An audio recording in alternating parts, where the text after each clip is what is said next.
entender.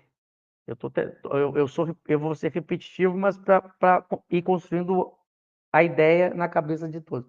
Eu tenho um Deus que é definido como inteligência suprema, causa primeira de todas as coisas, e eu quero saber como é que eu encontro a prova de que ele existe. Os espíritos apresentaram uma primeira, use a razão.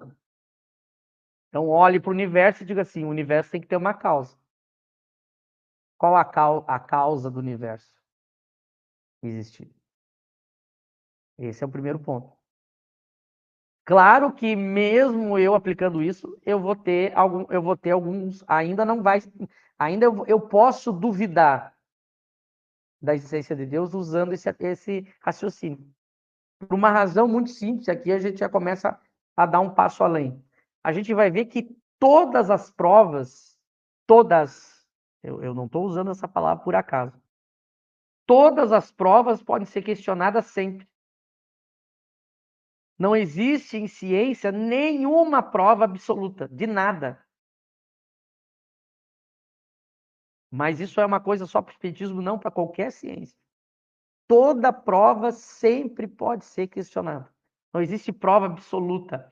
Isso às vezes é uma ingenuidade que as pessoas têm quando tratam de ciência, né? As pessoas gostam de falar muito de prova científica, né? A prova científica é um conjunto de conhecimento, né, que tem uma coerência interna e ela tem um certo diálogo com a realidade, em que a gente, de uma certa maneira, aceita, porque aquilo tem um sentido para o ser humano, que a gente chama de prova. Mas prova absoluta não há, para nada, não só para a existência de Deus.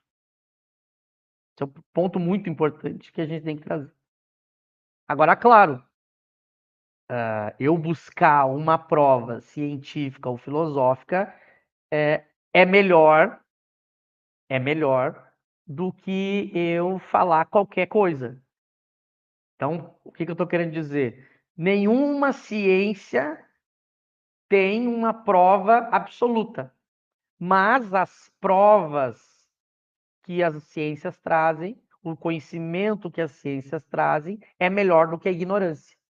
Então, percebendo a diferença, a ciência e a filosofia, ela não explica tudo, mas aquilo que ela explica é melhor do que eu não explicar nada.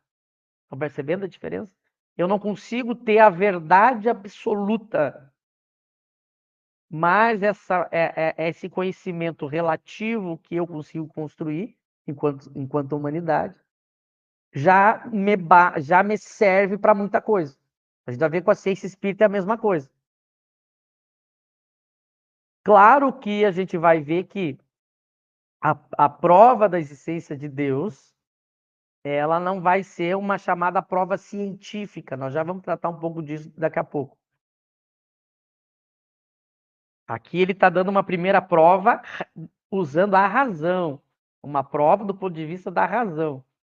Só que ciência não é só prova racional. Tem também mais elementos. Mas eu quero ir devagar para a gente não tornar muito confuso. Mas então eu tenho vários tipos de prova. Nenhuma é absoluta. Nenhuma é absoluta. Mas a gente vai ver que para eu provar a existência de Deus, eu vou ter uma primeira ferramenta, a razão. Ou seja, usando o princípio ou o axioma da causalidade. Todo efeito tem que ter uma causa. Qual é a causa do universo?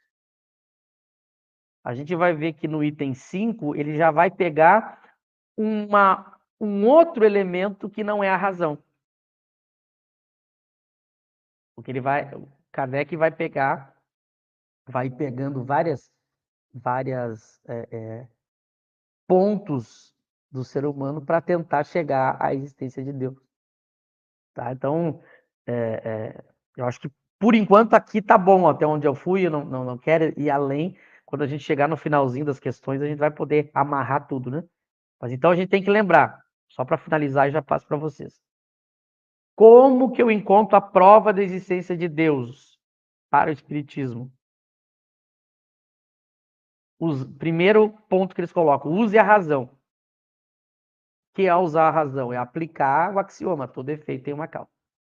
Alguém vai perguntar assim, mas essa prova é absoluta? Ou seja, eu tendo essa prova através da razão, é inquestionável? Eu não tenho mais como questionar se Deus existe ou não? Não, porque não há prova absoluta. Vamos guardar essas informações para a gente ir. Agora, claro, eu não tenho. Eu posso chegar na existência de Deus também com outros elementos que não só o uso da razão. Por isso, o item 5. Se vocês, eu deixo para vocês comentarem um pouco sobre isso também, depois a gente já lê o 5 para mostrar. Ô, Eric, deixa eu te roubar a palavra, porque assim, Michel, desculpa eu insistir, e Eric também, porque essa questão causa e efeito, ela criou um problema sério no movimento espírita no entendimento disso. Eu quero trazer essa pergunta, porque eu acho que isso é importante, né, mesmo saindo um pouco fora do tema, afirmam que o espiritismo tem causa e efeito. Então, eu usei o exemplo de uma pessoa presa em uma cadeira de roda. Então, se essa pessoa está presa à cadeira de roda, o efeito. Logo, a causa é que ela, em vidas passadas, fez muitas pessoas ficarem paralíticas, sem pernas, sei lá, cada um pensa uma coisa aí. Tem uma comunicação aí, alguns anos atrás, de um menino que foi arrastado por um carro aí no Rio de Janeiro, não sei se vocês se lembram, o Eric deve lembrar bem, que teve uma comunicação desse espírito, desse menino, dizendo que em vidas passadas ele arrastou pessoas em bigas, ele havia sido um romano, tal. Então, eles se baseiam, né, o movimento espírita, se baseia nessas informações para dizer, tá vendo? Todo o efeito tem uma causa. Se esse menino foi arrastado por um carro, né, preso a um cinto, é porque em vida passada ele fez isso. Esse pensamento, Eric, ele é correto? Ele pode ser lei? Eu passo para você e depois o Michel aí também. Então, é porque confundem, né? Confundem a causa e efeito, a axioma de causa e efeito, com lei de ação e reação, que é outra coisa que inventaram, né? Então, o princípio de causa e efeito, Kardec no Evangelho, no capítulo 5, ele aplica essa questão da causa e efeito aos sofrimentos humanos, né? Ele fala, Kardec fala, se você não pode encontrar a causa de um sofrimento humano nessa vida, tem que estar em outra, né? Seja prova ou expiação. Mas aí as pessoas confundem isso com lei de ação e reação, que é outra coisa tirada da física, né? E mal interpretada no movimento espírita, né? No caso, a lei de causa e efeito não se aplica só a isso, né? Se aplica a qualquer coisa, né? Que acontece no universo, né? Pode ser aplicada essa ideia de reencarnação, mas é aplicada também essa ideia de chegar à existência de Deus.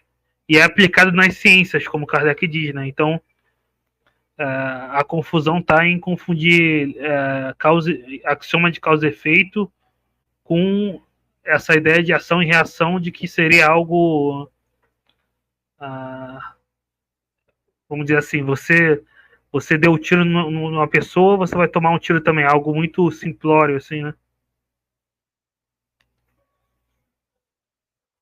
Entendi. Beleza. Michel, tem essa pergunta do Lucas aí para você, ó. Eu estava lendo aqui enquanto o Érico falava. Mas eu vou fazer um link sobre o que o Alex perguntou, com também essa pergunta que tu fez, Lauro, que o Eric já comentou um pouco também. O problema é que um dos problemas o Eric colocou, o movimento espírita confunde, e um dos culpados disso é o André Luiz, deixando bem claro isso, dando nome aos bois, né? O André Luiz, ele escreveu um livro chamado Ação e Reação. E ação e reação são termos de uma lei da física, que a gente estuda lá no colégio, né? E que é uma lei da física para estudar fenômenos materiais, mecânicos do universo, né? Então, Kardec jamais usou o termo ação e reação nas obras dele. O princípio de causalidade, né, esse axioma, todo efeito tem uma causa, Ele é um princípio usado